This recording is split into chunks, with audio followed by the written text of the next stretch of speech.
Why is this the play of the game? Okay.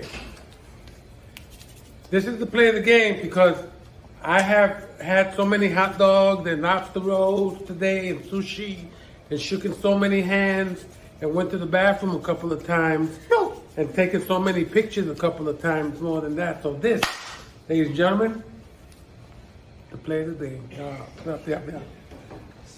That was great.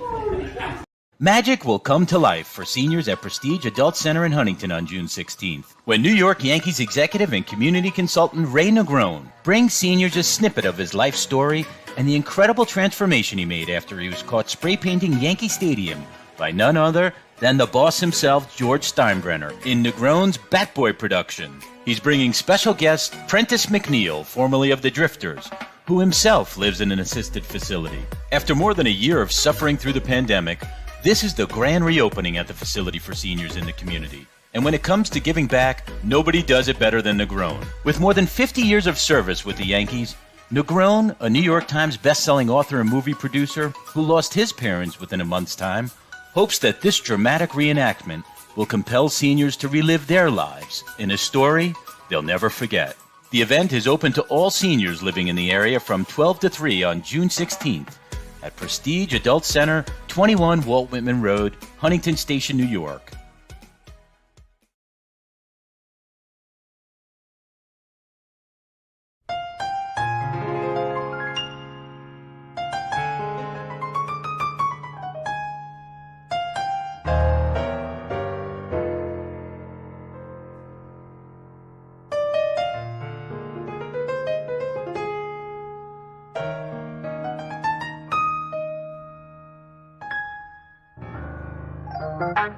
Reach out, oh, with Ray and Steve. Reach out,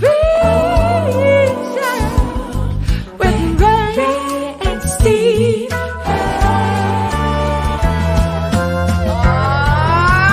Take me out to the ball game. Take me out to the car.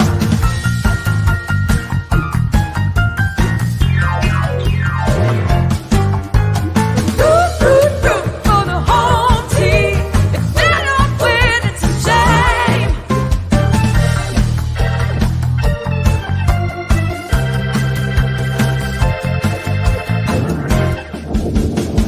Play ball. Hello, and a very pleasant good evening to each one of you out there, wherever you may be. To quote my hero, Vin Scully, we have got a super special show tonight. And this is a super special day because, well, I'm going to wait to talk about this when the main guys get on. So let's bring on our hosts, Mr. Ray and Mr. Steve. Come on in, gentlemen. Robbie. Roberto! You got the Brooklyn look tonight. Nene! Hey, we've got a Brooklyn boy in the house tonight, so I thought I'd wear Okay. Brooklyn. There we Yeah, go. that's why we let you in the building. Okay, it's okay. You can wear that shirt. That's There used to right. be a team in Brooklyn. Did you know that? They, Back well, in they the got out day. of here. But you They know, got out of here real quick when they saw the Bronx Bombers kicking booty. right. Well, I don't know. We had a great baseball player named Babe Ruth on our team too. You ever heard of him? Excuse Oh, me. yeah, Excuse for me. like- He went like- over there for just to see 10 what the heck you minutes, got, for why 10 you guys minutes. kept on losing. Wow. You can throw that in. But you know what, Robbie? There's still a team in Brooklyn. It's the Brooklyn Nets, and we have a new segment, the Lowe's Down Report, who's a former basketball player, Lowe's Moore, is going to give us a little report because this series is tied up 2-2 against the Bucks. So, Lowe's, are you there, sir? Yes, I am. Oh, you got the So, Brooklyn. There we Where- go. There we go. Okay. All right. This there will we be the go. last time Lowe's Moore will be on this show. Brother Lowe's. Hey, man. Yeah.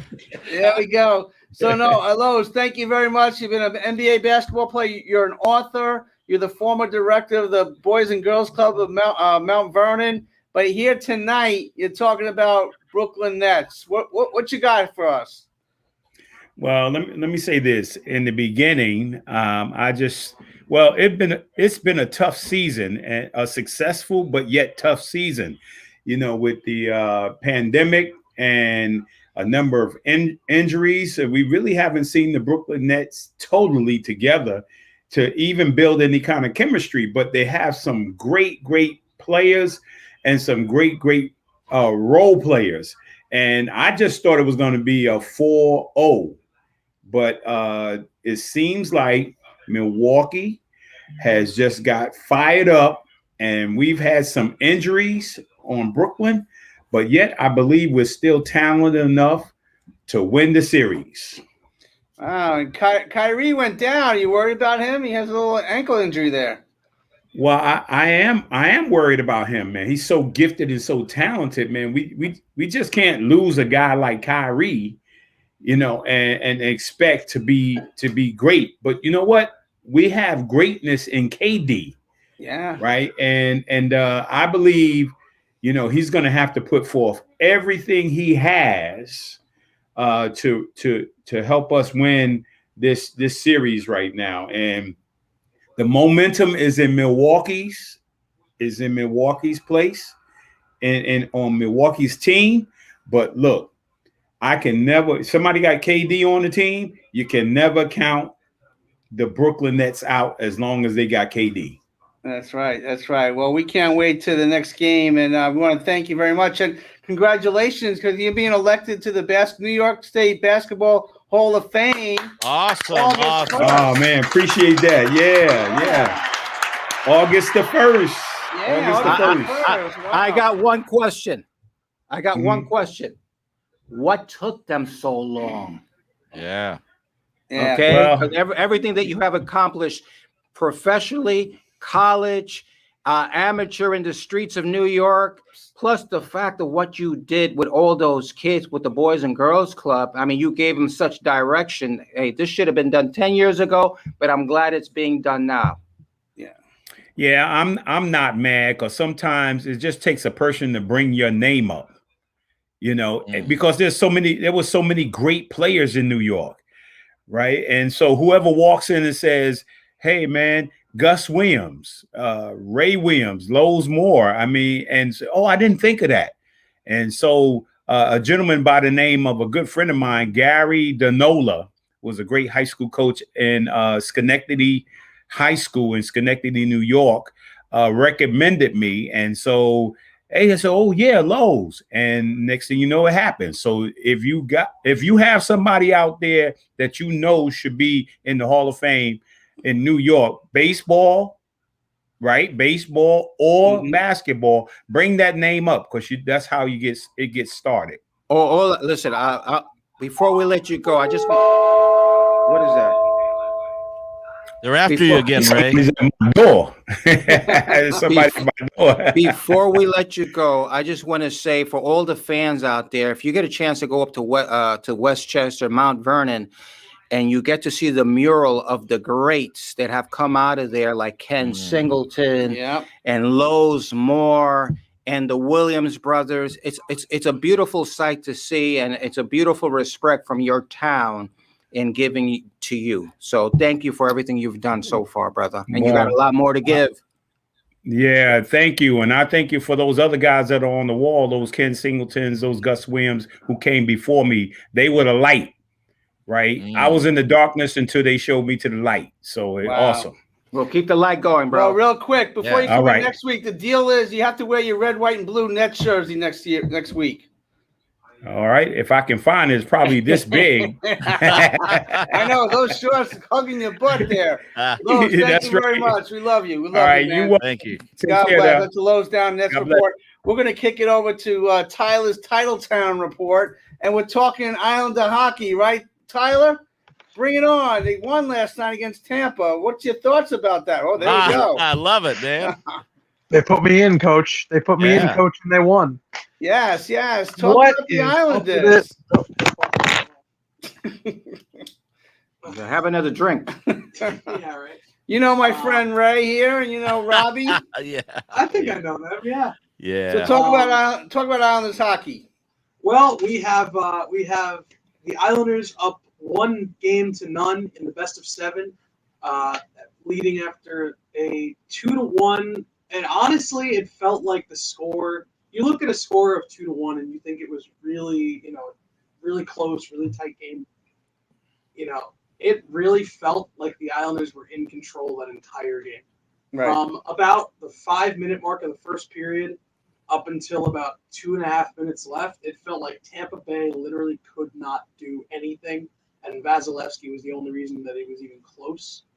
But Varlamov made some key saves, and it was that was a classic textbook Islander hockey road game. They shut them down. They shut them down, and they take on the Lightning again tomorrow night, right before they head back to New York. They do. We're looking to go back to the island, up 2-0. And honestly, Steve, they are in for I saw a Facebook post from one of my good friends in the Islander fan page that I'm part of, and they said that based on the volume of Amalie Arena in Tampa, or lack thereof, I should say, that crowd was. I'm not trying to call anybody out, but I was disappointed. It was. They had a "Let's Go Bolts" chant at the end, and it was like, that's cute. It was just quiet. You could hear a pin drop.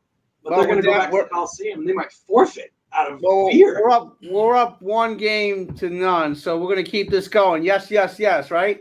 Absolutely. All right, that's the Tyler's Titletown report on the Islanders. Thank you very much, Tyler. There we go. And we got to talk basketball and hockey, right? There's a lot going on here. Listen, we have a lot going on. We had a lot going on in this show, and let's keep the ball rolling because I don't want this hour to pass without getting everybody on. That's right. Well, you have a special scout that you want to talk to about, so let's bring him on right now. Okay. So we're going to keep it going from basketball to hockey to talking baseball. And I'm going to step aside while we have this special guest come on. Well, basically, I was going to talk a little baseball. This gentleman that's coming on is a longtime scout, but more importantly is the fact that he worked with Tom Giordano, the super scout of baseball, the man, probably the most respected scout in the history of the game. And Billy Coppola, how are you, my sir? I'm doing fine. Good to see you. So listen, you were signed by Tom Giordano. Tell us a little bit about that. Tom was actually my basketball coach in high school. And what high school was that? Copaig High School. Copaig High School here in the island. He took an interest in me in the baseball part of it. In the summertime, they would be scouting people. And 1968, I was drafted by the Oakland A's, who he was the scout that they were going to send to sign me. And then 1969, I got my draft notice. That was the end of baseball with him. Wow. And but through the years, I kept in touch with him. And one day he gave me a call, and we go to breakfast and things like that. You know how that was with him. And one day he gave me a call and says, "Hey, you want to go to some Yankee games?" And I did, and I never stopped. Next thing you know, you was his main assistant. I was with him every day. Every day, 24 hours a day, which was fun and sometimes not so much fun. But they. Scouts like that you're not going to see again anymore. No, and the thing about Tom Giordano is they called him T-Bone. This is the guy that brought Reggie Jackson to the Baltimore Orioles back in 1976 and really tried to keep Reggie there. Reggie was in Baltimore only one season, but yet he holds many of the one season records over there. Yeah, he goes way back to the Oakland days with Reggie. Right in the late 60s, early 70s. And then Tom moved on to Baltimore, of course, and where they won a World Series. He drafted and signed Cal Ripken. Wow. Then they go to Cleveland. They're always getting fired. Where he had Manny Ramirez. Manny Ramirez signed him. A New York boy. And so I thought he was on the Dodgers. Oakland, Baltimore. Yeah, later. After Tom fixed him up for you. Yeah. Cleveland, then Texas. And then after these Texas, he ended up with the Braves. Everywhere he went, they won. Everywhere he went, they won. And let me tell you that for a couple of seasons there, I went with him. Actually, I left Mr. Steinbrenner on a special assignment to go to Cleveland to help Cleveland with Dwight Gooden and his drug program. And that was a very special program that was set up by Tom Giordano because he felt if he signed Gooden, he needed for someone to keep him straight. And that was my assignment for several years. Yeah. And then I went to Texas with Tom Giordano, again, this time because of the aspect of the major Alex Rodriguez trade that happened at that time, and I had to go and pick a couple of players out for our Bronx Bombers. And then, and by the way, he actually drafted my son Ricky. That's right. With the Wow. Atlanta Braves. Ricky was drafted by the Atlanta Braves. Yeah. I have a quick question here. Yes, sir. And that is, scouts and fans probably don't really get this, but scouts are the lifeblood of a baseball team, because that's where you create the assets that come up through your organization and maybe become the stars, or they become the assets that they trade for the stars. So how has scouting changed from the old days to the modern technology? I missed the first part. How of what are you were saying, scouting but changed from I the got old days to the modern technology? the old days, they didn't have radar guns. They knew the guy threw hard. Yeah. And one of the first things that they would do, and Tom was good at it, was give you a really good handshake. He wanted to see just how tough that kid was. Wow. And watch, and I'm serious, and to the day he died, he'd crush your hands with his handshake. But they wanted to know more about what was in the kid's heart. Can he play? Is he going to be tough enough to be able to do this? They knew what they could do. So their skills are fine. Today, things are done analytically. If Yogi Berra was being scouted today, they wouldn't sign him because he's a dead ball hitter. That's kind of how it goes. And for every one thing that I would see, Tom would see three things. Wow. And that's really, really different from today. Today they watch videos, they look at numbers, and it's not the same. Some people like it. Some people think that it's turning baseball in the wrong direction when it comes to finding talent. What kind of baseball instinct does the kid have? Boy, Today, yeah. I went to I was watching a high school game a few years ago, and I see a kid warming up. I said, "Are you pitching?" He said, "No, I'm a closer." I said, "What are you?" He said, "I'm in the 10th grade." I said, "I hope you have a plan B." But I mean, Unbelievable. they're looking for a quick way, and there is no quick way to get to the major leagues. But scouting has changed tremendously because of that, letting a lot of old scouts go. Let him know, how old was Tom before he died? How old was he? He was 93 when he passed away. 93. He had contract. He had just signed a new 3-year contract, and he had said, I want to do this until I'm 100. Then I'll figure out what I want to do with the rest of my life. Wow. Okay. Yeah. I will never forget him. And you know what? The mind stayed powerful, but the body caved in at 93, unfortunately. Yeah, sharp as a tack. Totally. Well, listen, Nice. we need to have you back. I'm sorry that Steve overbooked today. I gotta give him the hit on this, because we could talk about this for 3 hours. But Sure. thank you, brother. Okay. Especially with Robbie, since he loves the game so much. Bravo. Good. Well, thank you.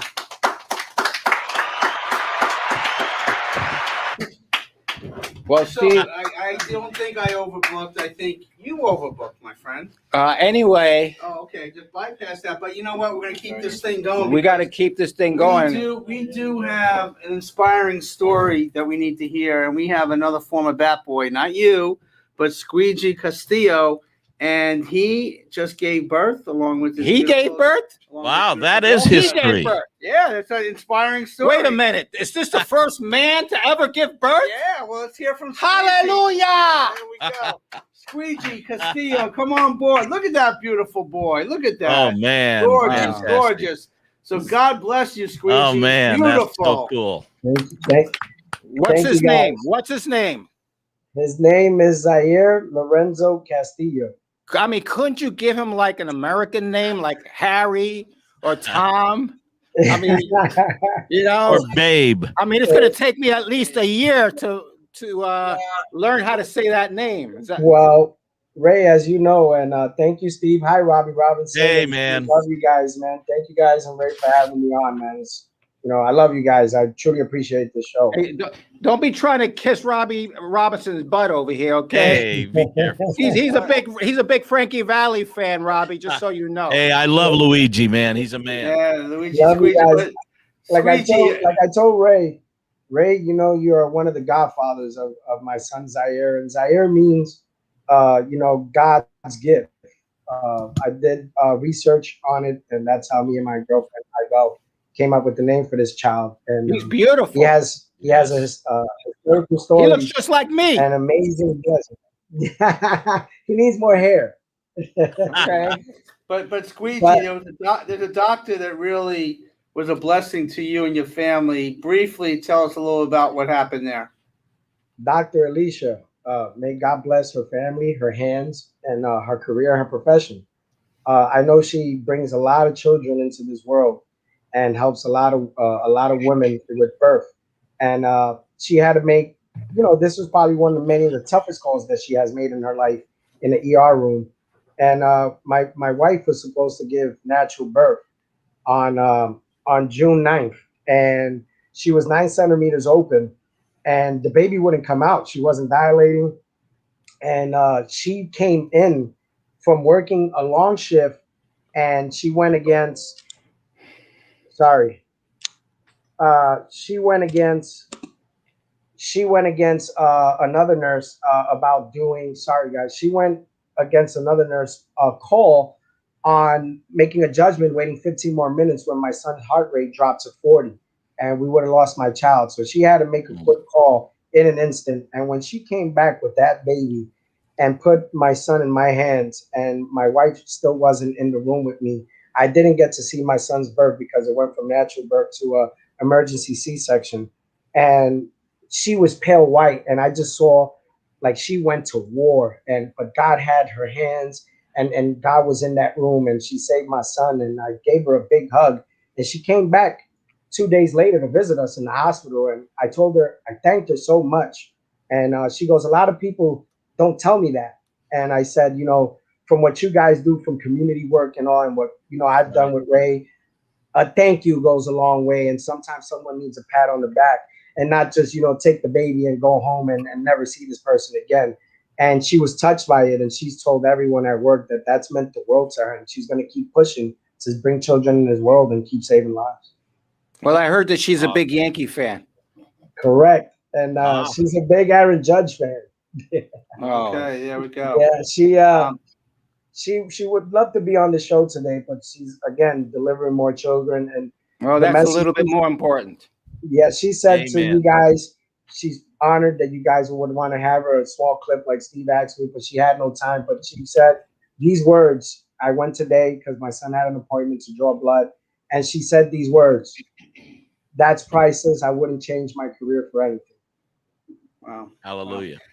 Well, Squeegee, it's such a blessing, and I know that you were dealt a very, very, very, very difficult hand, and we're going to ask you to come back and maybe talk about that next week, because it's a tragic situation for your family, and just to hear the blessing of your baby is so much. We love you so very much, Squeegee, and God bless everything you do. Robbie, because I spoke to Robbie beforehand, real quick, Robbie, so that the world understands, Squeegee did lose his nephew on Friday, and I really want for you, Robbie, to in essence give him a blessing from the standpoint of, you know what I'm saying.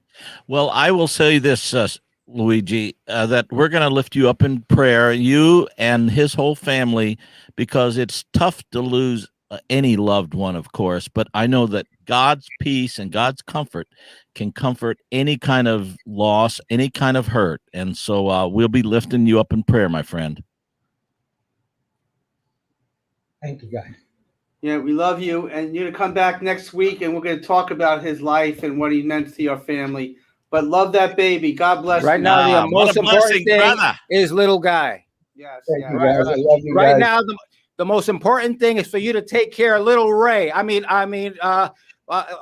forgot his name. I'm sorry. I'm sorry about that. Hey, there's one thing I I'm want to sorry. say. There's one thing I want to say, and this is for all over the Bronx and politicians. I hope you're hearing. I hope Mayor de Blasio is listening. Stop the gun violence. There was 12 fatal shootings from Friday and Saturday, and my nephew was one of them. And all the people that we lost, the fatal shootings. Stop the damn violence. All right. Love you, brother. Peace, Yeah, man. bro. Love you guys. God bless. God bless. Well, we are behind schedule, but we need to talk about Batboy. because Batboy is coming back, and we're coming back strong for the summer tour. We are going to be at Prestige Assisted Living in Suffolk County, and with Prentice and Batboy. Ray, talk about that show. Well, Wow. again, we're behind schedule, but we are going to be Wednesday at the Prestige Adult Center. It's somebody said to me, Mrs. Negron said to me, is this a sex place? And I said, it's a senior facility. Teresa, it's a senior facility. You know what I'm saying? I couldn't believe she an adult center, but we're going to be there on Wednesday. Billy O'Connell has set this up with Prentice O'Neill of the Drifters. And so Prentice and me are going to do like a little one-man show thing. Prentice McNeil. Yes. Okay. And then of which Steve will bring back the Marshmallow Salesman. Carmine will be Little Ray. And it's going to be a wonderful night, a wonderful afternoon. And no, there will not no sextings. Wow. Well, it is an adult center, so I don't know if you're gonna be able to get in. So I don't know, right? But we'll get you in somehow. You're the Let's move it on. So we have 4 shows this summer, and every Batboy show we give back. We put on a great production, and we're first going to be on July 20th at the Kips Bay Boys and Girls Club in the Bronx, which I know hits home for you. The next day, we're going to be in Mount Vernon at the Boys and Girls Club there for their youngsters, and then we're going to high step it in August 14th to the Yogi Berra Museum in New Jersey. And then the following month, we're going to be at the Babe Ruth Museum September 15th in Baltimore, Maryland. So we got this whole East Coast thing covered. Oh, right now we're waiting on the 2 dates for Broadway this coming this fall. Yeah. So they just it's going to happen. It's just a question of which are the dates, and hopefully the great Robbie Robinson will finally get to see us. And if he's there, I'm going to push him on stage and really steal some Frankie Valli time from him. And there's a picture of Carmine and Ray with Ray. There you go. I love that picture because that's the first show. Carmine's in his glory along with Ray. It was a great job, and he killed it. Carmine was wonderful. Carmine is wonderful. He is wonderful. He's doing a great job behind the scenes there. So since I'm the producer, I get to handle the scheduling. Here we go. So I know when Frankie Valli's in the neighborhood, so we're not going to have a Batboy show on that day. We're going to be with you. Okay. All right. That's the first thing we check. That's right. It's the first thing. We're getting ready. Our first show, July the 23rd in Green Bay, Wisconsin, and then we go to Ohio the next day, and then we go back to Milwaukee, Wisconsin. So our shows are starting up. Wow. Can't wait. All right. So we're going to talk music now, Robbie. You're a music guy. So bring us our first guest. They're going to come on together, but the first guest played with Jay Black and the Americans. Why don't you talk about him a little bit? Jay and the Americans, one of the great groups of all time, one of the great voices, Jay Black. I mean, so many great hits. And this gentleman was one of the singers. And we have some amazing pictures from back in the day. But look at that. That's him at the bottom. His name is Mr. Rick Mango. And so let's bring him on first. Hey, come on, Rick. Where is Rick?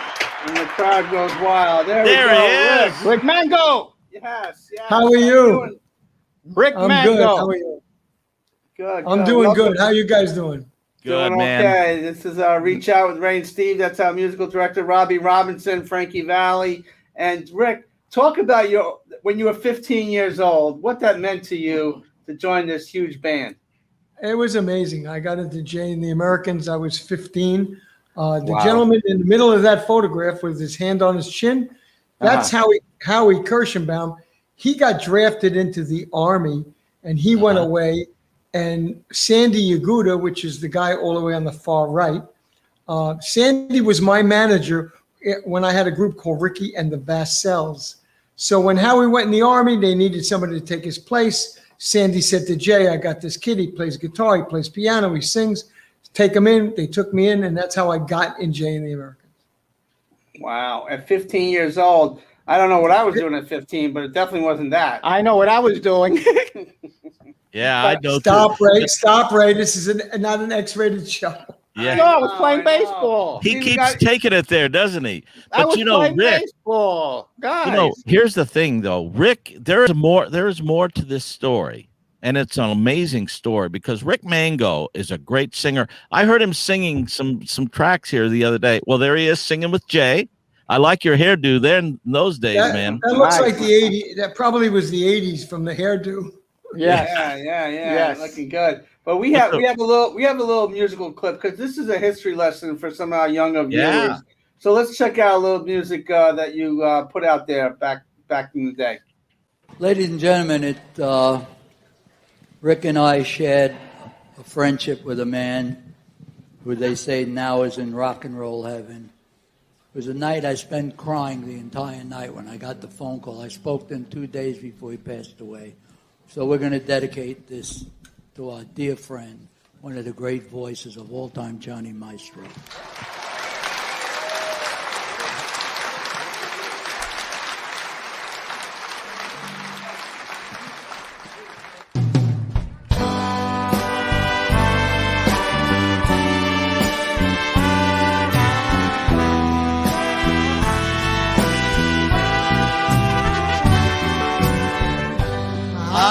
Bless the day I found you. I want to stay around you, and so I beg you. Well, just a little clip there. Just keeps clipping in and out. Nice. Black speaking at the beginning there, just so the audience knows that. Yeah, that was Jay speaking. I had a great run with them. One of my favorite things, Robbie, because I loved when we used to work together with Frankie. Yeah. We did many shows together back Yeah, in those days. that was a great combination. Those two voices on stage. That was amazing. Rick, I got to stop you. Was it competitive? You guys in the Four Seasons, I mean, no. I know how Frankie could be, and I've met your guy many times, and those two personalities like that. I mean, Robbie, come on, be honest. Okay, I'll be honest with you. Go ahead, Rick. They would always joke about each other. Jay would pick on Frankie's height. Frankie would pick on Jay's hair or whatever. But it was always with affection. They had great respect for each other's talent. You talk to Jay and he would say Frankie was an icon.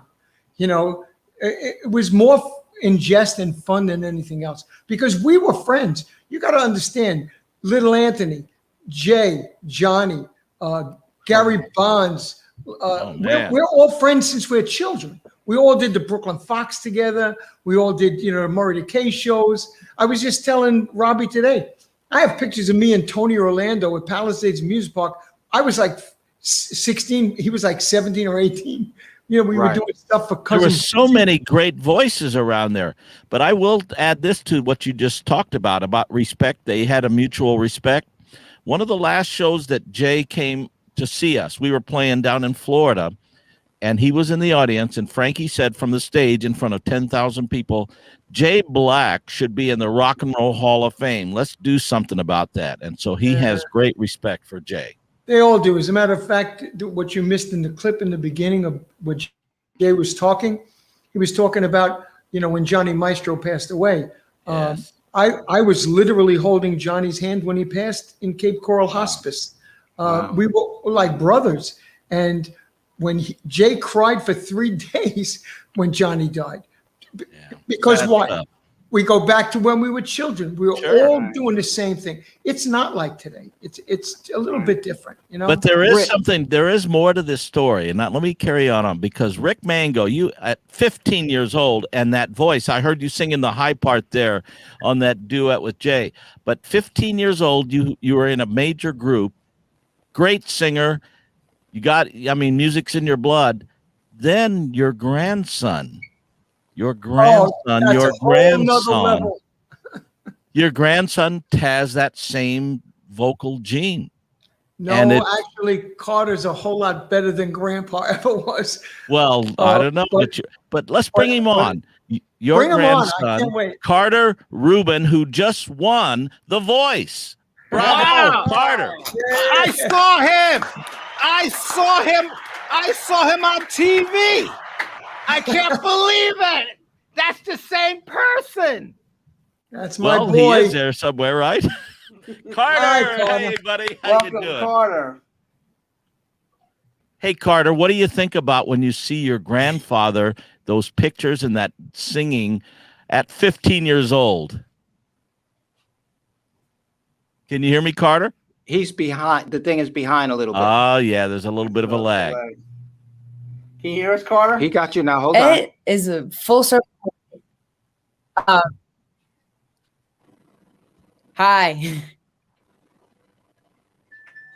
Hi. Am I here? You're there. Can you hear us? There's a Okay. lag, I guess, what we're getting. Yes. Yeah, I can hear you guys. Good. Well, tell us about your grandfather and what you learned from your grandfather. What do you think when you hear your grandfather sing and you see those pictures of him when he was 15 years old? It is a full circle moment. We actually had this one time where, like, Grandpa, you can detail on this, but you're friends with a painter, and he drew a painting of him at 15 years old, a bunch way back, and then after I won The Voice, he painted a picture of me, like 60 plus years later, like same painter, and it was crazy. That's just an example, but the whole experience with him as my grandpa / mentor / friend, it's been amazing. It's been like a full circle moment because, like you said, he started out in Jay and the Americans when he was 15, and I'm 15 when great stuff is happening. So I'm lucky to have him on my side because he teaches me everything I know. What a blessing to have a mentor like that in the family. Definitely. And we have a little video clip when you actually won The Voice. So we're going to play that little clip for our viewers out there. I know we all saw it, but we're going to review it one more time, Carl. Let's check it out. Carter Rubin, you did it! Congratulations! Season 19 of The Voice was unlike anything we've ever seen before, and after weeks of jaw-dropping performances and strict social distancing protocols, the winner finally claimed their trophy. During Tuesday's finale, it all came down to Team Blake versus Team Gwen, with Jim Ranger and Carter Rubin squaring off in front of the newly engaged couple.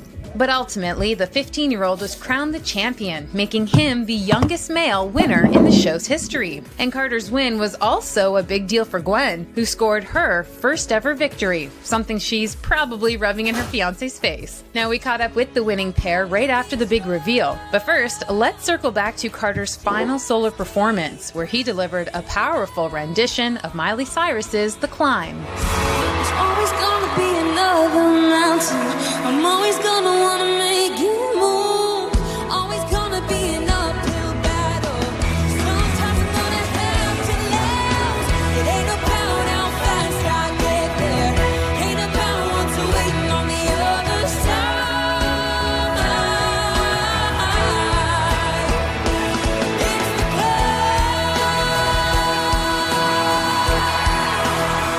Wow, how is he only 15? That is amazing. Yeah! That's my boy. Carter. How was that moment for you? It was insane. It was one of my favorite moments ever. Hey, are you a Yankee fan? Yes, I am. Yeah, that's what I'm talking Hey, about. Ray, I've got to add something. By the way, I understand Carter is scheduled to sing the national anthem at the Mets game coming up pretty soon. City Field. That's great. But he's at City Field. But he's a Yankee fan. Come on, don't you know somebody that can get this guy to sing the national anthem at Yankee? We're going to. Hey, get him off the show right now. We will get you a Yankee Stadium. Yeah. We will get you a Yankee Stadium. Hey, you are coming to Sounds Yankee good. Stadium. That's going to happen. Thank okay? you. Thank you. I Thank you. I can't believe appreciate this. it. I'm calling my president Friday. We will Yes. do this. Yeah. Yes. We will do this. I can't believe this. Our show. You should have told me this before the show. Right now. We just found out right now. But our show, Reach Out with Ray and Steve, we do some community stuff. I'm a psychologist, and you guys do a lot of work. Family in Arms. Talk about that, Carter. Yeah. So my mom and my grandpa started a nonprofit foundation 6 years ago called Families in Arms. And what we do is we send families that have children with autism to Disney World because we know that firsthand that having a child with autism in the family can be very stressful financially and emotionally. So we kind of give families a chance to kind of break away from all of that for a week and just make memories that are going to last a lifetime. Love it. Love it. That's great. And then, Rick, you've been involved with that for a long time, many decades, right? I've been raising money for autism for over 50 years before anybody even knew what autism was. Never thinking that one day I would have a grandson with autism.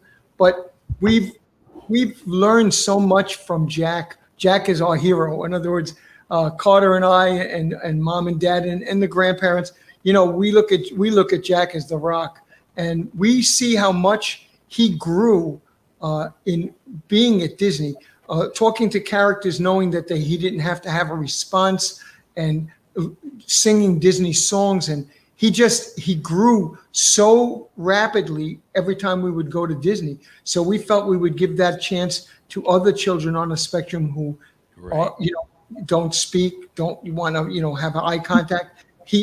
They'll grow and they'll experience things that they can't do every day. Well, you know what? That's why I'm very proud of my partner Steve over here, because some of our guys that help us with the show are dealing with autism, and they do a wonderful job. Yeah, you know what I'm saying, and I'm always proud of you for that. Thank you. Wow, nice. Huh? No, nice, that's it. When it comes to that, I love that. I love that, and Rick, I love you, brother, from the standpoint of giving children. For 50 years, you've been helping these kids and opening up doors for them spiritually. Right. And that's the key. Right. Yeah, so, Carter, Rick, I'm sorry. I'm saying, I was blessed with a great career. I was blessed with a great family. My wife and I have been together for 54 years. We're married, Wow. And, so I feel very blessed. So we love to give back. When we see the look on the family's faces when we give these gifts away, Carter knows, we all get teary-eyed. It's just a great, warm feeling. And this boy here, beyond his talent, is one of the warmest hearts ever. Wow. Love you, Grandpa. Well, hey, here he goes with the tears. Carter, you're going to understand those tears as you get older, because in essence, Rick, I feel you, my brother, wholeheartedly.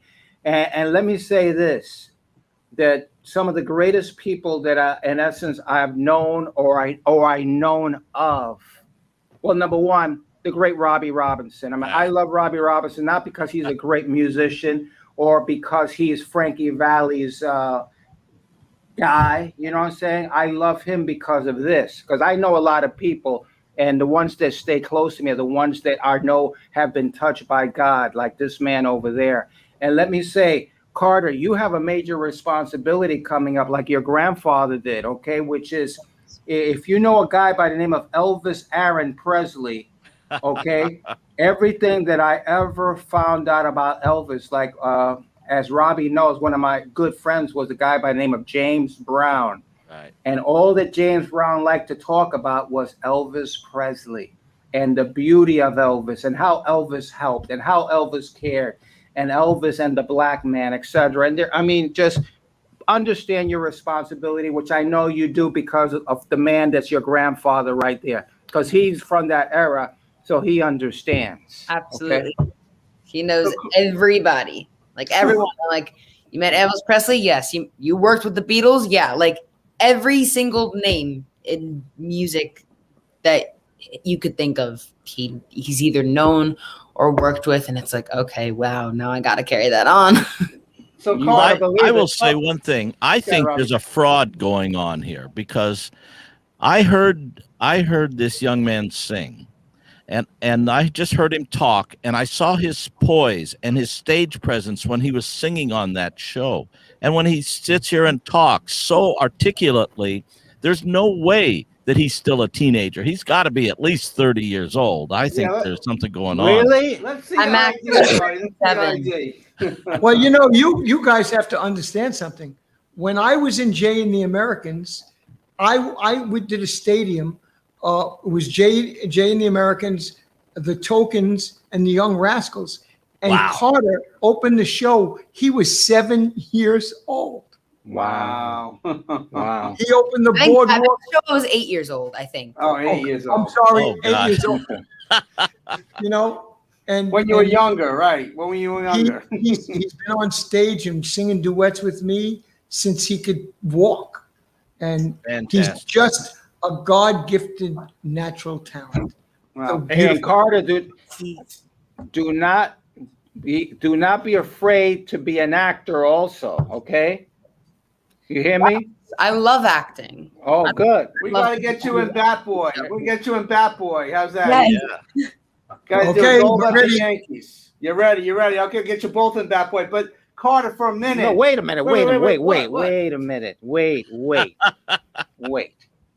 Okay, because there's too many people watching. I got my Yankee people watching, okay, etc. They're on. The Yankees are off today, so a lot of the players watch the show every Monday. And Rick, are you guys saying that you will help us do a charity show do our play? Is that what you're saying? Carter, Rick, will you help Not us putting you do on the a spot at charity all. show? A show for charity. Will you help us? One show. Whatever my grandson wants to do. Carter, will you do it? One show. Yeah, I was gonna say Rick Mango. You decide because you're the grandpa. You're the Okay, one let's that know everything. count to three, Carter, and we'll give an answer. One, two, three. Yes. Yeah. Okay, make sure to put that Carmine, put it all there. Okay, that's a contract. It's a contract. But let me ask you a real serious question, Carter. Let's put music aside for a minute. When you look at your grandparents married 54 years, what do you see? What does that mean to you? It means the world. It's like my grandma and my grandpa, like the entire foundation of our family. They had my mom who married my dad and had me and my brother, and it's really cool because it's we're a very tight-knit crew, I think, and I love my family and we love each other. I'm always there for each other, and someday I want to love like my grandparents have and my parents. You already do. Wow. You already do. I admire you. I admire your love for your grandpa, and you know what? I'm jealous because I never got to have that. So you're so blessed. It's beautiful. Well, actually, the person who was blessed was me. I ended up with my daughters, my son-in-laws, who I adore, my two granddaughters, Ricky and Paige, and Jack and Carter. We're always together. We're always together. Vacation together, barbecue together, go in the pool together. We're always together. Yeah. I'm And blessed. you know something, Carter, just a word of, now I don't need to tell you this, but I'll just make the point. Yeah. Having this kind of family foundation will go leaps and bounds because you have a big career ahead of you, young man. And so the world's going to be coming and you're going to get tugged from all different kind of angles and perspectives and all kinds of situations, like guys wanting you to do Batboy shows and all kinds of stuff. but the reality is having that foundation of your family. Double cross me. I'm sorry. Having that foundation of family is going to be invaluable for you. So always lean on your family for that kind of always grounding. Robbie, fantastic advice.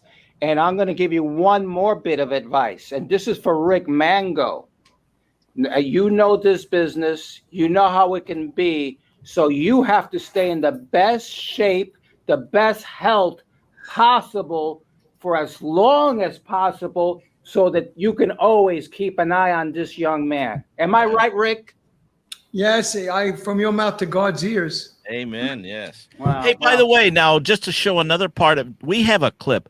You know, we have a friend of ours named Murray Bauer, who is your friend as well. Yeah, and he's Murray all- Bauer, and this is going to show a side of Carter that's really not under the stage lights and not up with a big band and on a big fancy TV show. It's just him and his amazing God-given voice singing to our buddy Murray Bauer. Do we have that clip? Do we have that clip handy, Carmine? Hey, we don't have it. Oh, Okay? darn it. No, But we we have no, but Carter here's the thing. I'm gonna put the blame on Murray on this, okay? Because Murray told us before the show, you know what? This was a personal thing between me and Carter. It means so much. Yeah. Okay. And so so we didn't. Well, then let me interrupt you, Mr. New York Yankee guy, from the Dodgers West Coast here. Uh-huh. We've got this talent right here. Maybe he could just sing "Happy Birthday" Yes! right now. Yes! Would you, can I, not to put you on the Yes! spot, Carter? Yes! Could you give us just a tidbit, or maybe even better than the "Happy Birthday"? Something else that you've got up your sleeve, like the Star Spangled Banner or anything. What can you sing for us a cappella, young man, with your amazing Anything. God-given voice? How about I just sing "Happy Birthday" to Murray? Okay, There you go. There we go. Let's do it. Okay. Happy birthday to you. Happy birthday to you. Happy birthday, dear Murray. Happy birthday to you.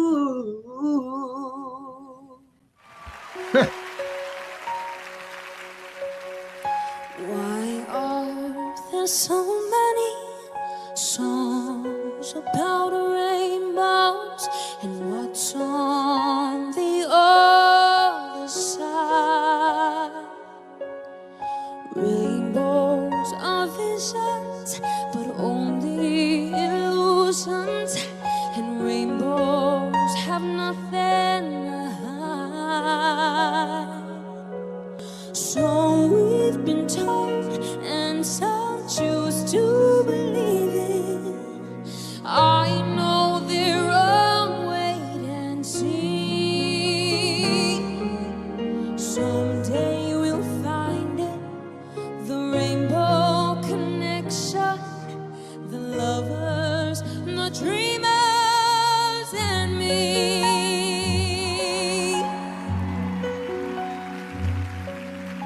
Who said Bravo, bravo, bravo.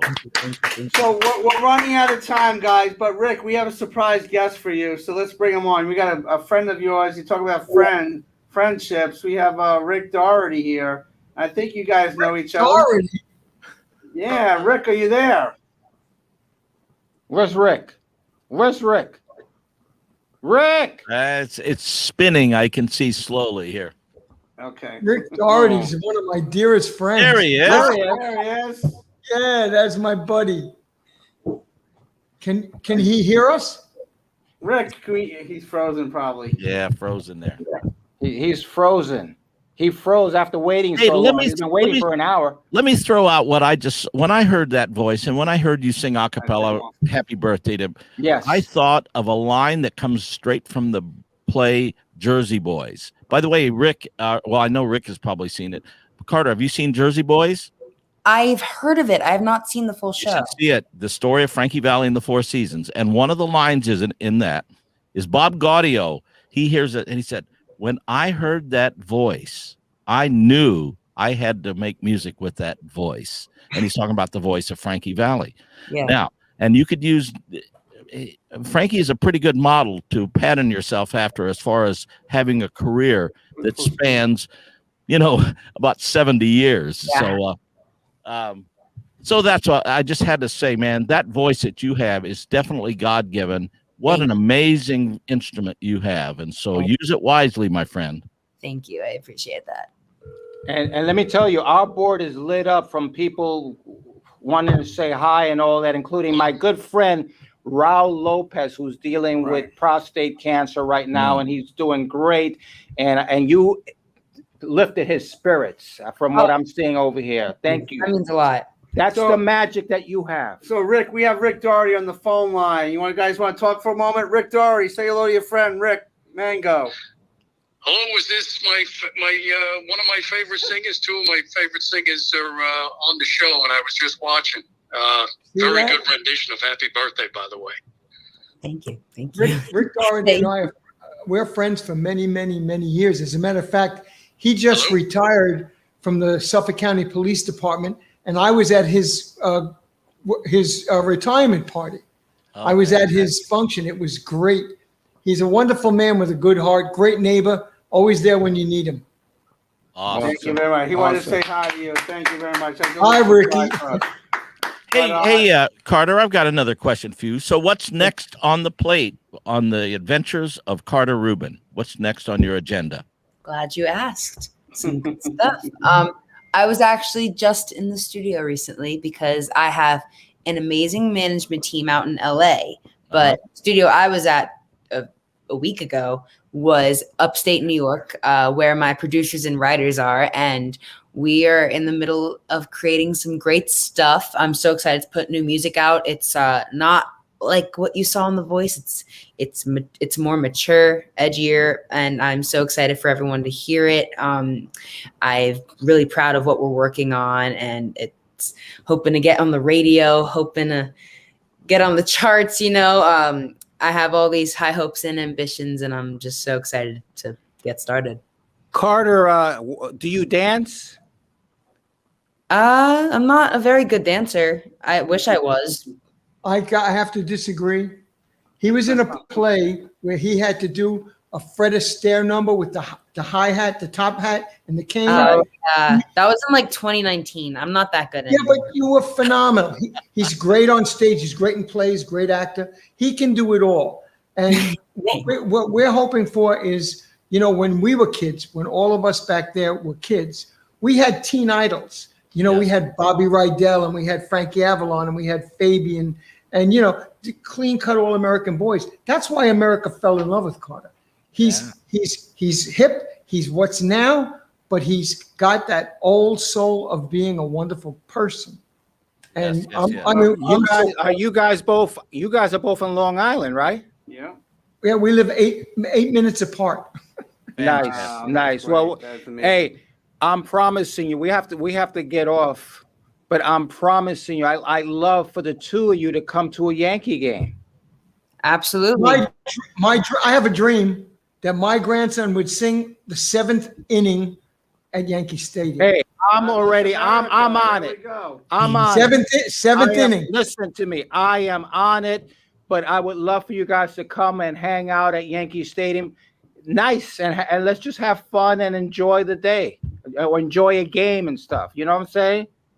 I love to show the two of you off over there, like I do with Robbie Robinson when he shows up. Hey, maybe you guys can go there for the Dodgers and the Yankees World Series. I want them before that. We ain't playing you for another 5 years. Get there, Robbie. That's when the Dodgers get there. But All right. gentlemen, thank you so very much. God bless you, and continue the great work. And you're an inspiration to so many people. Both of you. Thank you. God bless. So God both bless. of you, God bless Rick, you guys. Carter. Thank you, both of you. Robbie, another great show. We have a promo for you. Oh yeah, tonight my show is tonight my Jam and Java. I have the great Mark Farner from the formerly with Grand Funk Railroad. This guy is a rock and roll legend.